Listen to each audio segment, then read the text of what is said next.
अथ पंचमोऽध्यायः।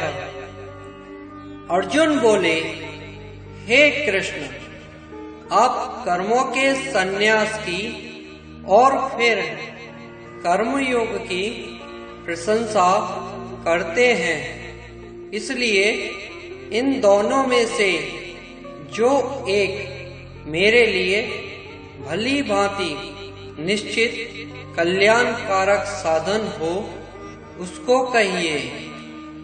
श्री भगवान बोले, कर्म संन्यास और कर्मयोग ये दोनों ही परम कल्याण के करने वाले हैं, परंतु उन दोनों में भी कर्म संन्यास से कर्मयोग साधन में सुगम होने से श्रेष्ठ है। हे अर्जुन, जो पुरुष ना किसी से द्वेष करता है और ना किसी की आकांक्षा करता है, वह कर्मयोगी सदा सन्यासी ही समझने योग्य है, क्योंकि राग द्वेष आदि द्वंद्वों से रहित पुरुष सुख पूर्वक संसार बंधन से मुक्त हो जाता है।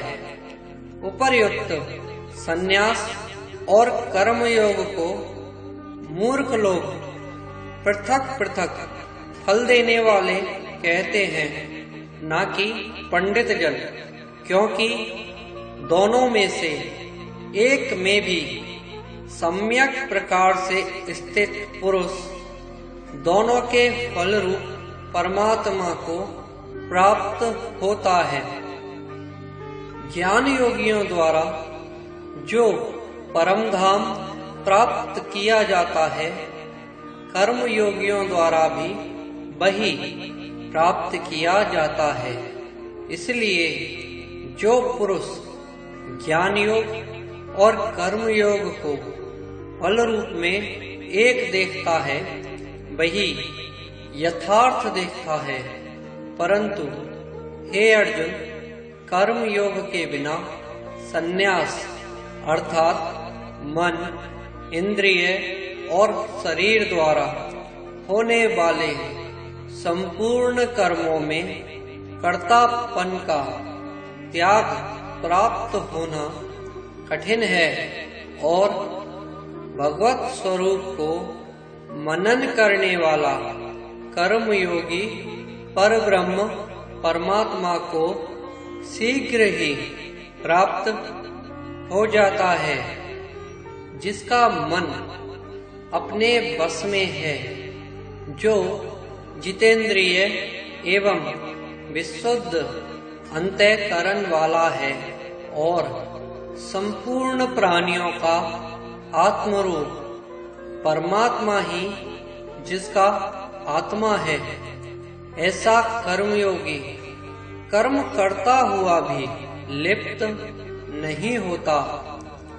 तत्व को जानने वाला सांख्य योगी तो देखता हुआ, सुनता हुआ, स्पर्श करता हुआ, सूंघता हुआ, भोजन करता हुआ, गमन करता हुआ, सोता हुआ, श्वास लेता हुआ, बोलता हुआ, त्यागता हुआ, ग्रहण करता हुआ तथा आँखों को खोलता और मूंदता हुआ भी सब इंद्रियां अपने अपने अर्थों में बरत रही हैं, इस प्रकार समझकर निसंदेह ऐसा माने कि मैं कुछ भी नहीं करता हूँ। जो पुरुष सब कर्मों को परमात्मा में अर्पण करके और आसक्ति को त्याग कर कर्म करता है,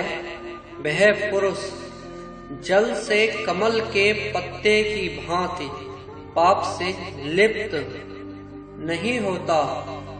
कर्मयोगी ममत्व बुद्धि रहित केवल इंद्रिय, मन, बुद्धि और शरीर द्वारा भी आसक्ति को त्याग कर अंतःकरण की शुद्धि के लिए कर्म करते हैं। कर्मयोगी कर्मों के फल का त्याग करके भगवत प्राप्ति रूप शांति को प्राप्त होता है और सकाम पुरुष कामना की प्रेरणा से फल में आसक्त होकर बंधता है।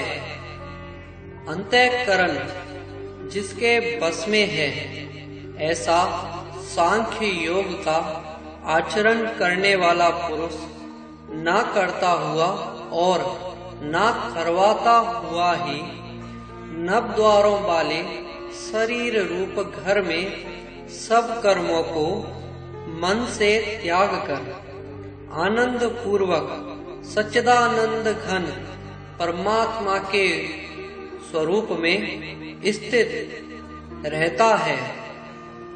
परमेश्वर मनुष्यों के ना तो कर्तापन की, ना कर्मों की और ना कर्म फल के संयोग की ही रचना करते हैं, किंतु स्वभाव ही बरत रहा है। सर्वव्यापी परमेश्वर भी ना किसी के पाप कर्म को और ना किसी के शुभ कर्म को ही ग्रहण करता है, किंतु अज्ञान के द्वारा ज्ञान ढका हुआ है, उसी से सब अज्ञानी मनुष्य मोहित हो रहे हैं। परंतु जिनका वह अज्ञान परमात्मा के तत्व ज्ञान द्वारा नष्ट कर दिया गया है, उनका वह ज्ञान सूर्य के सदृश उस सच्चिदानंद घन परमात्मा को प्रकाशित कर देता है। जिनका मन तद्रूप हो रहा है, जिनकी बुद्धि तद्रूप हो रही है और सच्चिदानंद घन परमात्मा में ही जिनकी निरंतर एक ही भाव से स्थिति है, ऐसे तत्परायण पुरुष ज्ञान के द्वारा पाप रहित होकर अपुनरावृत्ति को अर्थात परम गति को प्राप्त होते हैं। वे ज्ञानी जन विद्या और विनय युक्त ब्राह्मण में तथा गौ, हाथी, कुत्ते और चांडाल में भी समदर्शी ही होते हैं। जिनका मन समभाव में स्थित है, उनके द्वारा इस जीवित अवस्था में ही संपूर्ण संसार जीत लिया गया है, क्योंकि सच्चिदानंद घन परमात्मा निर्दोष और सम है। इससे वे सच्चिदानंद घन परमात्मा में ही स्थित हैं। जो पुरुष प्रिय को प्राप्त होकर हर्षित नहीं हो और अप्रिय को प्राप्त होकर उद्विग्न न हो, वह स्थिर बुद्धि संशय रहित ब्रह्मवेत्ता पुरुष सच्चिदानंद घन पर ब्रह्म परमात्मा में एक ही भाव से नित्य स्थित है। बाहर के विषयों में आसक्ति रहित अंतःकरण वाला साधक आत्मा में स्थित जो ध्यान जनित सात्विक आनंद है, उसको प्राप्त होता है।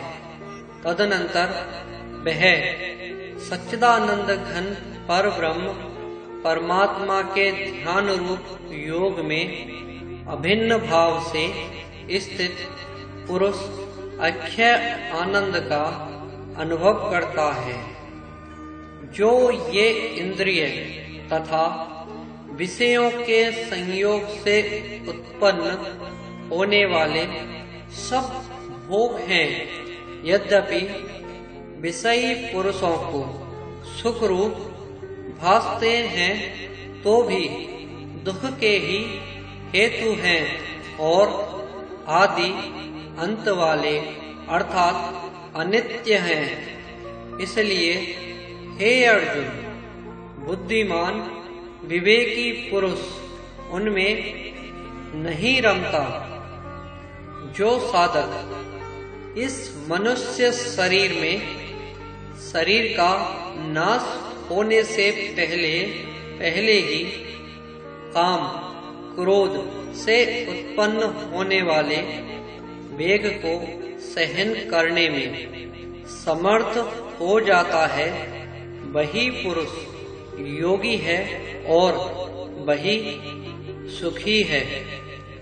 जो पुरुष अंतरात्मा में ही सुख वाला है, आत्मा में ही रमन करने वाला है तथा जो आत्मा में ही ज्ञान वाला है, वह सच्चिदानंद घन पर ब्रह्म परमात्मा के साथ एक ही भाव को प्राप्त सांख्य योगी शांत ब्रह्म को प्राप्त होता है। जिनके सब पाप नष्ट हो गए हैं, जिनके सब संशय ज्ञान के द्वारा निवृत्त हो गए हैं, जो संपूर्ण प्राणियों के हित में रत हैं और जिनका जीता हुआ मन निश्चल भाव से परमात्मा में स्थित है, वे ब्रह्मवेत्ता पुरुष शांत ब्रह्म को प्राप्त होते हैं।